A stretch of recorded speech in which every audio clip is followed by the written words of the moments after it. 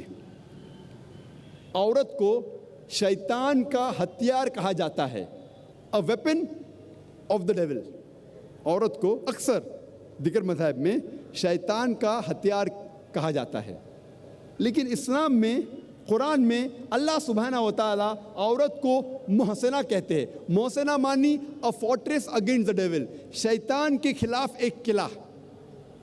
محمد صلی اللہ علیہ وسلم فرماتے ہیں دیر از نو موناسٹسزم ان اسلام، رہبانیت اسلام میں حرام ہے۔ اور اللہ کے رسول فرماتے ہیں صحیح بخاری میں جلد نمبر 7 کتاب النکاح چیپٹر نمبر 3 حدیث نمبر 4 میں، اے نوجوانوں، آپ میں سے جس کے پاس بھی حیثیت ہے نکاح کرنے کی، نکاح کرو۔ مطلب نکاح جلدی کرنا سنت ہے۔ اور اللہ کے رسول فرماتے ہیں جو کوئی شادی نہیں کیا وہ مجھ میں سے نہیں ہے، یعنی شادی کرنا اسلام میں فرض ہے۔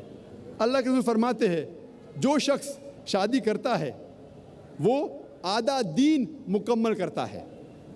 سوال جواب کے نشست میں ایک بھائی نے مجھ سے پوچھا تھا، ذاکر بھائی اس کا یہ مطلب ہے کہ اگر میں 2 شادی کروں تو پورا دین مکمل ہو جائے گا میرا؟ اللہ کے رسول کیا کہنا چاہتے تھے جب انہوں نے کہا کہ شادی آدھا دین آپ کا مکمل کرتی ہے؟ ہمیں پتہ ہے کہ شادی کرنے سے کئی بیماریاں دور ہوتی ہے۔ آج کے معاشرے کی بیماری مثال کے طور پہ زنا، فورنیکیشن، فحاشی، پرومسکیٹی، ہوموسیکشوالٹی، شادی کرنے سے یہ آدھی بیماری معاشرے کی دور ہو جاتی ہے۔ اگر آپ شادی کریں گے تبھی آپ شوہر یا بیوی ہو سکتے، شادی کرنے کے بعد ہی آپ والد یا والدہ ہو سکتے، جو اہم ذمہ داری ہے۔ اسی لیے اگر آپ شادی کرتے، چاہے 1 کرو یا 2 کرو، آپ کا آدھا دن مکمل ہوتا ہے۔ اللہ سبحانہ تعالیٰ فرماتے ہیں، کہتے ہیں کہ نکاح ایک میثاق ہے، ایک سیکریٹ کووننٹ ہے، ایک پاک عہد نامہ ہے۔ اور اللہ فرماتے ہیں سورہ روم میں سورہ نمبر 30 آیت نمبر 21 میں، اللہ نے اپنے نشانیوں میں سے تمہارے لیے تمہاری بیوی بنائی ہے تاکہ آپ ان کے ساتھ سکون سے رہ سکو، اور آپ دونوں کے درمیان پیار اور محبت ڈالا ہے اللہ تعالیٰ نے۔ اور اللہ تعالیٰ فرماتے ہیں سورہ نساء میں سورہ نمبر 4 آیت نمبر 19 میں کہ عورتوں کو زبردستی اختیار مت کرو۔ مطلب شادی کے لیے، نکاح ہونے کے لیے دونوں کی اجازت ضروری ہے، مرد کی بھی عورت کی بھی، دلہا اور دلہن دونوں کی اجازت ضروری ہے نکاح ہونے کے لیے۔ اور ایک حدیث میں محمد صلی اللہ علیہ وسلم فرماتے، صحیح بخاری کی جلد نمبر 7 کتاب النکاح باب نمبر 43 حدیث نمبر 69 69، ایک عورت جس کا نام تھا کھنسا خادم الانصاریہ، وہ محمد صلی اللہ علیہ وسلم کے پاس آتی ہے اور کہتی ہے کہ میرے والد نے میرے مرضی کے خلاف میری شادی ایک آدمی سے کی جسے میں پسند نہیں کرتی، اور اللہ کے رسول نے، محمد صلی اللہ علیہ وسلم نے نکاح فسخ کیا، ہی نلیفائڈ دا میرج۔ اس کا ذکر احمد بن حنبل میں بھی ہے۔ اسی لیے اسلام میں نکاح ہونے کے لیے، شادی ہونے کے لیے دونوں کی رضامندی ضروری ہے، آدمی کی بھی عورت کی بھی۔ اور اسلام میں عورت ایک مالک سے نہیں شادی کرتی تاکہ اسے غلام جیسا برتاؤ کیا جائے۔ اسلام میں عورت اپنے برابر سے شادی کرتی ہے اور اس کے ساتھ اس کے شوہر کو عزت سے پیش آنا چاہیے۔ اور اسلام میں ہم عورتوں کو ہاؤس وائف نہیں کہتے، انگلش میں کہتے house wife. She is not married to the house to be called house wife. Islam میں عورت گھر سے شادی نہیں کرتی کہ اسے کہا جاتا ہے ہاؤس وائف، گھر کی بیوی۔ In Islam we prefer calling her home maker. وہ گھر کو بناتی ہے، وہ گھر کی زینت ہے، صحیح لفظ ہے home maker, not house wife. اور اسلام میں اللہ تعالیٰ فرماتے ہیں قرآن مجید میں سورہ بقرہ میں سورہ نمبر 2 آیت نمبر 228 میں کہ عورتوں کے حقوق ویسے ہی ہے جیسے مرد کے ہے, لیکن مرد کا ایک درجہ اونچا ہے. یہ آیت کے 3-4 الفاظ کو اکثر لوگ غلط لیتے ہیں اور کہتے ہیں قرآن میں لکھا ہے کہ آدمی کا درجہ اونچا ہے, اور کہتے الرجال قوامون علی النساء. اللہ کہتا ہے کہ آدمی عورت سے اونچا ہے, اوپر ہے. یہ جو آیت وہ کوٹ کر رہے ہیں وہ ہے قرآن مجید کی سورہ نساء کی آیت, سورہ نمبر 4 آیت نمبر 34, جہاں اللہ تعالیٰ فرماتے الرجال قوامون علی النساء, یعنی آدمی عورت کا قوام ہے. قوام آتا ہے لفظ اقامہ سے, جب صلاح پڑھنے کے پہلے اقامہ ہوتا ہے مطلب سٹینڈ اپ فار, کھڑے ہونا. اسی طریقے سے قوام کے معنی اگر آپ تفسیر تبری پڑھیں گے اس میں قوام کی معنی مرد کے لیے ایک ڈگری ایڈیشنل رسپانسبلٹی ہے, ایک ڈگری زیادہ ذمہ داری ہے. اس کا مطلب یہ نہیں کہ ایک ڈگری وہ اونچا ہے کیا دادا گیری کرے. He has got additional responsibility, ایک ڈگری زیادہ ذمہ داری ہے. اور قرآن میں آگے اللہ تعالیٰ فرماتے کیونکہ اللہ نے مرد کو عورت سے زیادہ طاقت دی, اس کے وجہ بھی فرماتے اللہ تعالیٰ. لوگ اس آیت کا غلط مطلب لیتے ہیں اور کہتے ہیں اللہ تعالیٰ کہتے ہیں کہ مرد عورت سے اونچا ہے. اور اسلام میں لکھا ہے سورہ نساء میں سورہ نمبر 4 آیت نمبر 19 میں کہ اگر آپ اپنے بیوی سے پیار نہیں کرتے پھر بھی اس کے ساتھ حسن سلوک کرو. اگر آپ اپنے بیوی کو نہیں چاہتے, نہیں پیار کرتے, پھر بھی ان کے ساتھ اچھا سلوک کرو, حسن سلوک کرو. اور اللہ کے رسول فرماتے ہیں کہ آپ لوگ میں سے سب سے بہتر انسان وہ ہے جو اپنے فیملی کا خیال رکھتا ہے, خصوصاً اپنی بیوی. جو آدمی اپنے بیوی کا خیال رکھتا ہے اللہ کے رسول کہتے وہ سب سے بہتر انسان ہے.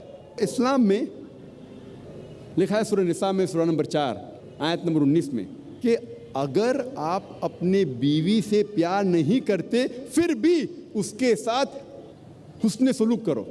اگر آپ اپنے بیوی کو نہیں چاہتے, نہیں پیار کرتے, پھر بھی ان کے ساتھ اچھا سلوک کرو, حسن سلوک کرو.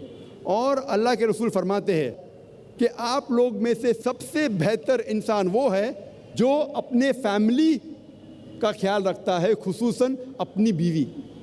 جو آدمی اپنے بیوی کا خیال رکھتا ہے اللہ کے رسول کہتے وہ سب سے بہتر انسان ہے. اب ہم تذکرہ کریں گے اسلام میں معاشرتی حقوق ماں کے. اللہ سبحانہ تعالیٰ فرماتے سورہ اسراء میں سورہ نمبر 17 آیت نمبر 23 اور 24 میں اللہ تعالیٰ فرماتے انسانوں سے کہ آپ صرف میری عبادت کرو. انسانوں سے کہتے تم صرف میری عبادت کرو اور اپنے والدین سے حسن سلوک کرو. اگر دونوں میں سے کوئی بھی ایک یا دونوں ضعیف ہو جائے ان کو اف تک مت کہو, نہ ہی ان کو جھڑکو, لیکن ان کے ساتھ عزت سے پیش آؤ اور ان کے ساتھ حسن سلوک کرو. اور اللہ تعالیٰ سے دعا کرو کہ اے رب آپ ان کے اوپر رحمت فرما جس طریقے سے انہوں نے میرا خیال رکھا بچپن میں. اور اللہ تعالیٰ فرماتے سورہ انعام میں سورہ نمبر 6 آیت نمبر 151 بِوَالِدَيْنِ احسانہ, ہم نے انسانوں کو کہا ہے, فرض ٹھہرایا ہے کہ وہ اپنے والدین سے حسن سلوک کرے. اور یہ پیغام دہرایا گیا ہے سورہ لقمان میں سورہ نمبر 31 آیت نمبر 14 اور سورہ احقاف سورہ نمبر 46 آیت نمبر 15 میں کہ وَيَسَّرْنَا الْإِنسَانَ بِوَالِدَيْنِ احسانہ, انسانوں کے لیے فرض ہے کہ وہ اپنے والدین کے ساتھ حسن سلوک کرے, اور اس کے بعد خصوصاً اپنی ماں. اور اللہ کے رسول محمد صلی اللہ علیہ وسلم فرماتے ہیں, سنن نسائی میں آتا ہے اس کا ذکر کتاب الجہاد میں باب نمبر 6 حدیث نمبر 3106 میں اللہ کے رسول فرماتے کہ ماں کے پیر کے نیچے جنت ہے. اس کا مطلب یہ نہیں کہ اگر میری ماں سڑک پہ چل رہی ہے اور کوئی کیچڑ میں پیر رکھتی ہے تو کیچڑ جنت ہو جاتی ہے. اس کا مطلب یہ کہ اگر آپ اپنی والدہ اپنی ماں کی عزت کرو, خدمت کرو, بات مانو, پیار کرو, حسن سلوک کرو, انشاءاللہ آپ جنت میں جائیں گے. اللہ کے رسول فرماتے ہیں, کہا گیا ہے صحیح بخاری میں جلد نمبر 8 کتاب الادب باب نمبر 2 حدیث نمبر 2 میں ایک شخص اللہ کے رسول کے پاس آتے ہیں اور پوچھتے ہیں کہ ساری دنیا میں سب سے زیادہ حسن سلوک کے لائق کون ہیں؟ اللہ کے رسول فرماتے تمہاری ماں. وہ شخص پوچھتا ہے اس کے بعد کون؟ اللہ کے رسول پھر سے فرماتے تمہاری ماں. وہ شخص پوچھتا ہے اس کے بعد کون؟ پھر سے اللہ کے رسول فرماتے تمہاری ماں. اس کے بعد کون؟ پھر چوتھی بار اللہ کے رسول کہتے ہیں تمہارا باپ. اس کا مطلب 75% حسن سلوک کے لائق ہے ماں, 25% باپ, 3/4 حصہ حسن سلوک کا جاتا ہے ماں کو, 1/4 حصہ جاتا ہے باپ کو. اس کا مطلب یہ کہ ماں کو ملتا ہے گولڈ میڈل, سونے کا تمغہ, ماں کو ملتا ہے سلور میڈل, چاندی کا تمغہ, ماں کو ملتا ہے برونز میڈل, تانبے کا تمغہ, باپ کو ملتا ہے کانسولیشن پرائز, صلح بخش انعام. یہ ہمارے آخری نبی آخری رسول محمد صلی اللہ علیہ وسلم کا کہنا ہے کہ والدہ زیادہ حقدار ہے حسن سلوک کے. ابھی ہم تذکرہ کریں گے اسلام میں خواتین کے معاشرتی حقوق بہن کے. اللہ سبحانہ تعالیٰ فرماتے سورہ توبہ میں سورہ نمبر 9 آیت نمبر 71 میں, آیت نمبر 71 میں والمؤمنین والمؤمنات بعضهم اولیاء بعض. مومن مرد اور مومن عورت ایک دوسرے کو مدد کرنا چاہیے, یعنی ایک دوسرے کے بھائی بہن ہیں unless otherwise. اللہ کے رسول فرماتے کہ عورت شقیق ہے. شقیق کے ایک معنی ہے آدھا, جس طریقے سے انسانیت آدھے مرد اور آدھے عورت میں بانٹی گئی ہے, آدھا حصہ ہے. اور دوسرے معنی ہے بہن. تو اللہ کے رسول کہتے کہ عورت تمہاری بہن ہے unless otherwise. اب ہم تذکرہ کریں گے اسلام میں خواتین کے تعلیمی حقوق. سب سے پہلی وحی, سب سے پہلی ہدایت جو اللہ سبحانہ و تعالیٰ انسانیت کو قرآن مجید میں دیتے ہیں وہ یہ نہیں کہ آپ نماز پڑھو یا روزہ رکھو یا حج کے لیے جاؤ. سب سے پہلی ہدایت جو اللہ سبحانہ و تعالیٰ انسانیت کو قرآن مجید میں دیتے ہیں وہ ہے اقرا, پڑھو, جو آتا ہے سورہ اقرا میں چیپٹر نمبر 96 آیت نمبر 1 میں. اور یہ صرف مرد کے لیے نہیں, دونوں کے لیے, مرد اور عورت کے لیے. اور اللہ کے رسول فرماتے ہیں کئی حدیث میں, اس کا ذکر ابن ماجہ میں بھی ہے, حدیث نمبر 224 میں اللہ کے رسول محمد صلی اللہ علیہ وسلم فرماتے ہیں سیکنگ نالج, علم حاصل کرنا, طلب العلم فریضۃ علی کل مسلم, ہر مسلم کے لیے فرض ہے چاہے وہ عورت یا مرد ہو. اللہ کے رسول فرماتے علم طلب کرنا, علم حاصل کرنا ہر مسلمان کے لیے فرض ہے چاہے وہ عورت ہو یا مرد ہو. اور اللہ کے رسول ہمیشہ لوگ سے کہتے تھے کہ اپنے بچوں کو علم دو, خصوصاً اپنی بیٹیوں کو. اور اللہ کے رسول یہ بھی کہتے تھے کہ شوہر کا فرض ہے کہ وہ اپنے بیوی کو علم دے, اگر خود نہیں دے سکتا تو کم از کم اس کو انتظام کرنا چاہیے کہ بیوی تک علم پہنچے. اور صحیح بخاری میں کئی حدیث ہے, جب پڑھتے صحیح بخاری باب نمبر 36 حدیث نمبر 101 میں کہا گیا ہے کہ عورتیں اللہ کے رسول کے پاس آ کے کہتی ہے کہ ہمیشہ آپ مردوں سے گھرے ہوئے ہیں, آپ خصوصاً عورتوں کو خطاب کیوں نہیں کرتے؟ اور اللہ کے رسول نے کہا ٹھیک ہے. اور اللہ کے رسول نے یہ بھی دیکھا کہ صحابہ کو کہا کہ خواتین کو خطاب کرو. اور 1400 سال پہلے جب ایام الجاہلیہ تھا، ڈیز آف اگنورنس، اس وقت کئی خواتین ہیں جو علم کے میدان میں اونچائی پہ تھے. اس وقت تو ایام الجاہلیہ کا وقت تھا، آدمی لوگ ہی نہیں پڑھتے تھے. اس وقت اسلام میں الحمدللہ ثم الحمدللہ کئی خواتین تھے جو علم کے میدان میں اونچائی پہ تھے. اور سب سے بہترین مثال ہے حضرت عائشہ رضی اللہ عنہ، جو حضرت ابوبکر رضی اللہ عنہ کی بیٹی تھی، محمد صلی اللہ علیہ وسلم کی بیوی تھی. ان کی ایک شاگرد جس کا نام تھا عروہ، وہ کہتی ہے کہ میں نے عائشہ رضی اللہ عنہ سے بہترین عالمہ اپنے زندگی میں نہیں دیکھی. اس کو جو مہارت تھی قرآن میں، اسلام کے فرائض میں، حلال اور حرام میں، عربک لٹریچر اور پوئٹری میں، عربک ہسٹری اور جینیالوجی میں، اور حضرت عائشہ رضی اللہ عنہ طب کے میدان میں، میڈیسن میں بھی ماہر تھی. جب بھی لوگ محمد صلی اللہ علیہ وسلم کے ساتھ آتے تھے اور گفتگو کرتے تھے، بیماریوں کا علاج پوچھتے تھے، وہ سنتی تھی اور یاد رکھتی تھی. میتھمیٹکس کے میدان میں، حساب کے میدان میں بھی وہ ماہر تھی. اسی لیے محمد صلی اللہ علیہ وسلم کے انتقال کے بعد صحابہ اکثر حضرت عائشہ رضی اللہ عنہ کے پاس آتے تھے. جب بھی میراث کا مسئلہ ہوتا تھا، کوئی انتقال ہوتا تھا اور جائیداد بٹوارے کا مسئلہ آتا تھا، تو آتے تھے حضرت عائشہ رضی اللہ عنہ کے پاس، کیونکہ وہ میتھمیٹکس، نمبرات میں ماہر تھی. اور کئی صحابہ ان کے پاس سیکھنے کے لیے آتے تھے محمد صلی اللہ علیہ وسلم کے بعد. ان میں سے حضرت عمر رضی اللہ عنہ کا نام ہے، عبداللہ ابن عمر رضی اللہ عنہ کا نام ہے، ابو ہریرہ رضی اللہ عنہ کا نام ہے، کئی. اور صرف حضرت عائشہ نے کم سے کم 88 علماء کو شکشا دی. مطلب at least 88 scholars she has taught. اس کا مطلب she was a scholar of the scholars, وہ عالموں کی عالمہ تھی. 88 علماء نے ان کے پاس پڑھا. ہمارے پاس مثال ہے اس وقت حضرت صفیہ کی رضی اللہ عنہ، جو محمد صلی اللہ علیہ وسلم کی بیوی تھی. امام نووی کہتے ہیں کہ حضرت صفیہ رضی اللہ عنہ وہ بہت ذہین تھی.